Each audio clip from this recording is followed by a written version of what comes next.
Tayo po ngayon ay nasa Monte Maria sa Batangas City. Dito po sa vicinity ng Monte Maria ay mayroong St. John II and Santo Niño de Praga chapels. Ito po yun ang chapel nila.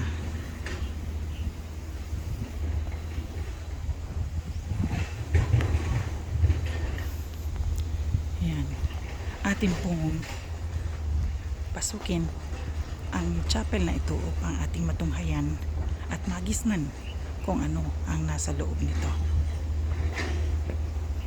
Ito po ang main entrance at ito po ang chapel ng Santo Niño de Praga at St. John Paul II.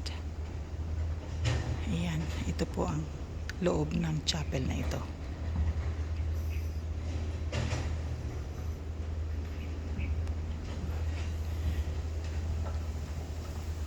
Bago po kayo sumapit ng chapel ng Santo Niño de Praga at St. John Paul II chapels, ay ito po ang inyong magigisnan muna. Ayan. At iyon po ang estatwa naman, napakalaking estatwa ng Monte Maria. At iyan po yung chapel ng Santo Niño de Praga and St. John Paul II.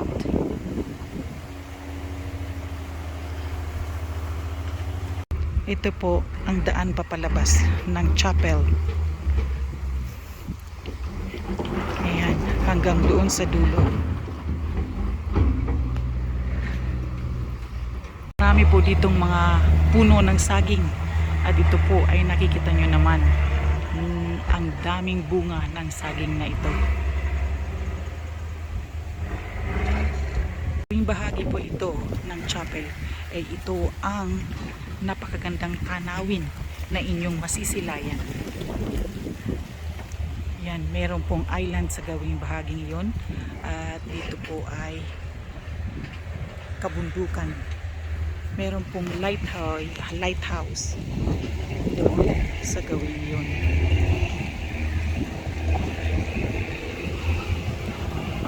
Ito naman po ang mga tanawin inyong matutunghayan pagsapit ninyo ng Monte Maria. Sa gawin doon ay yung entrance at meron pa pong isang garden. Sa gawin iyon na maganda rin pa siya lang. Ito po ang masisilayan ninyo sa loob ng Monte Maria. Napakagandang tanawin. Malawak na karagatan.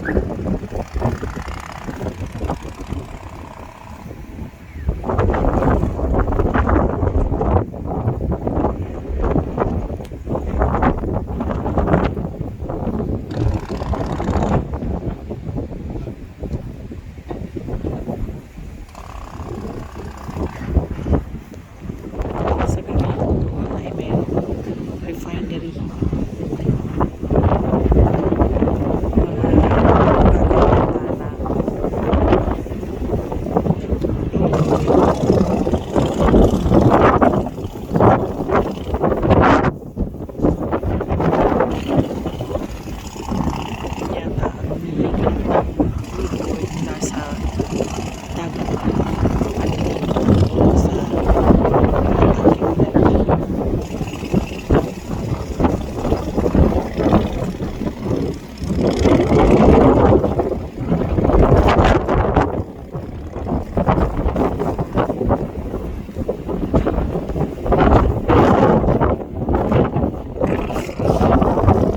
Dito naman po ay sa loob ng simbahan ng Monte Maria. Ito. Parang circular shape siya. Tapos ito ang upuan ng congregation kapag mayroong misa.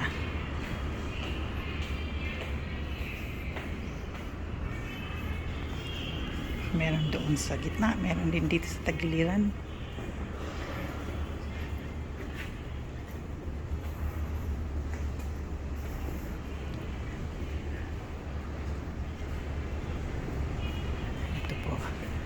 pinaka-altar ng simbahan dito sa Monte Maria.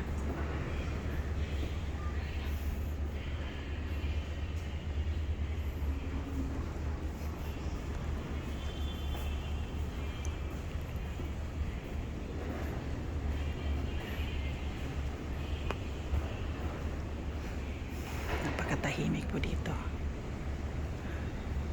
Hindi pwedeng mag-ingay.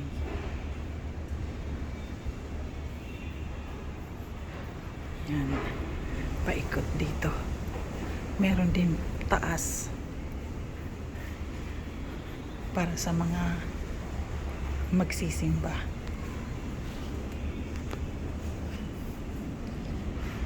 So dito po yung baba.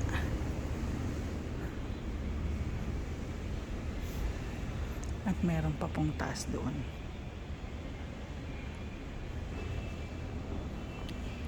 Yan.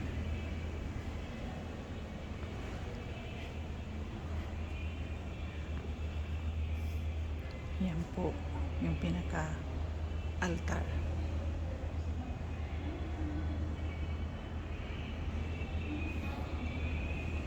May upuan sa gitna para sa officiating priest. Yan. Marami pang upuan sa taas. Parang balcony. Pero dito, ganito ang mga upuan. Hindi benches o pews, pero parang chair mismo.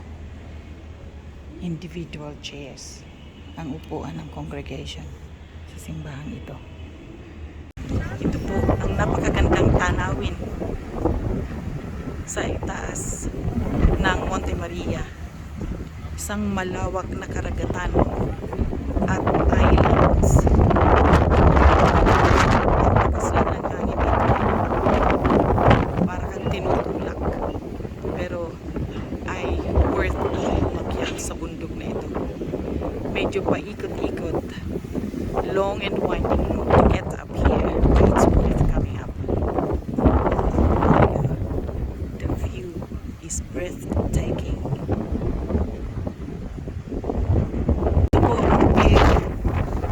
Sa ilalim ng Monte Maria, sa loob po ng building na iyan ay matutunan ang simbahan ng Monte Maria. Mamaya po ay ng video pagdating natin doon sa baba para makita natin ang kabuuan ng ating mahal na Monte Maria. Yung po ay ang dalawang kamay niya na makita natin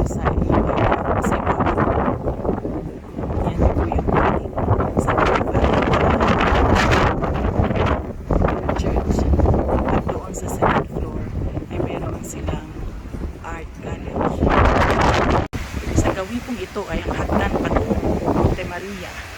Napakatagumpay patungo. Ito po ang kabuoang kuha ng Monte Maria. Nasa ituktok po siya ng bundok. At sa gawing bahagi doon ay Santo Niño de Praga at St. John Paul II Chapels. Marami pang ginagawa sa ngayon. Hindi pa fully developed yung Monte Maria. Pero napakagandang pasyalan na po. Kayo mamamangha sa kagandahan ng lugar na ito. At sa paikot po ay greeneries. Puno. Sa gawin doon ay ang malawak na karagatan na inyong matutunghayan sa itaas ng puno nito.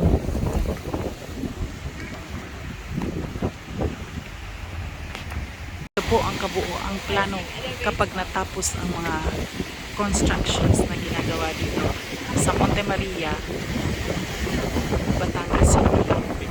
Ito po ang pinaka kabuoang plano kapag natapos na ang building constructions dito sa lugar na ito. Napakaganda. Tingnan mo doon sa baba, may beach front. You can walk along the shore, seashore. And they also have cable car there. And they have this like viewing deck. Yeah, amazing.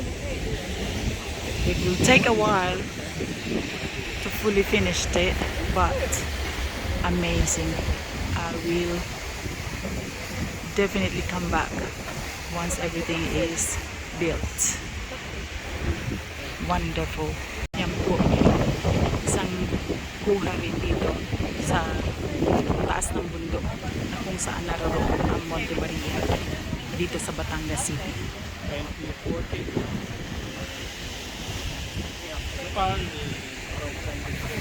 Dito po ang daan pababa. Sa gawing bahagi po doon yung ay ang entrance. Ilang bahagi po ng Monte Maria ay ito naman ang ating matutunghayan. Mother of Love, Peace and Joy, Prayer Garden and Hermitage. Tapos papasok tayo dito. So no smoking and no eating allowed.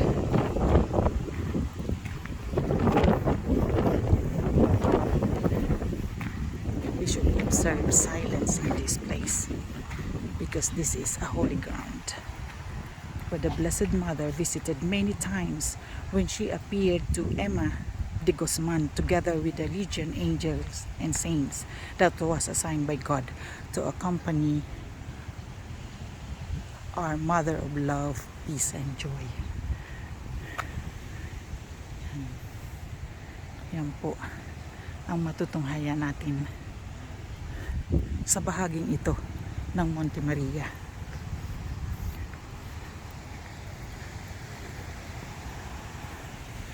Sa gawi po doon ay ang Padre Pio, the Holy Crucifix,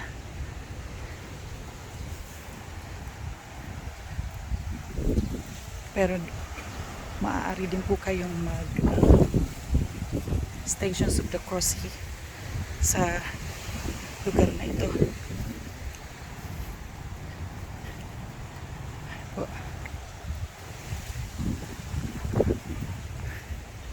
Bakit tayo dito?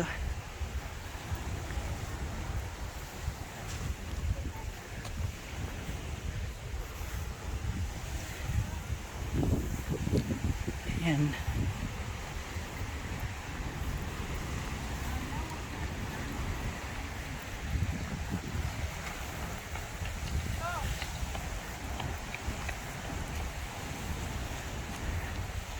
Ito po ang ating matutunghayan sa bahaging ito ng Monte Maria. So the prayer of salvation. Garden.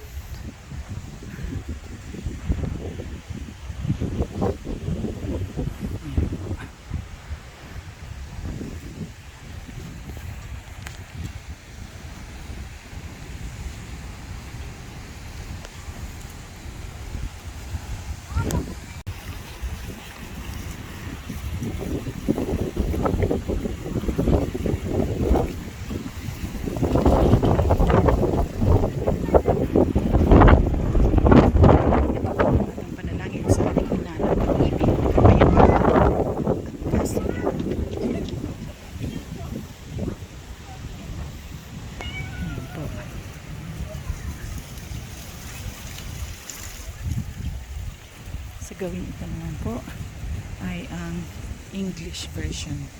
Prayer to our Mother of Love, Peace and Joy.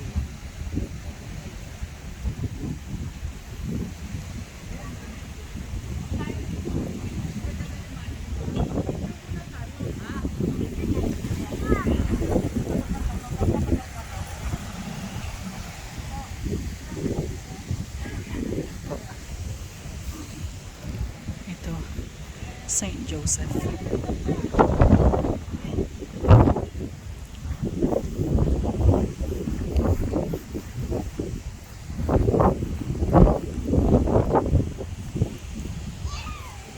Tapos dito, tanaw na tanaw ninyo sa bahaging ito ang Monte Maria sa kabilang bundok po. Ayan.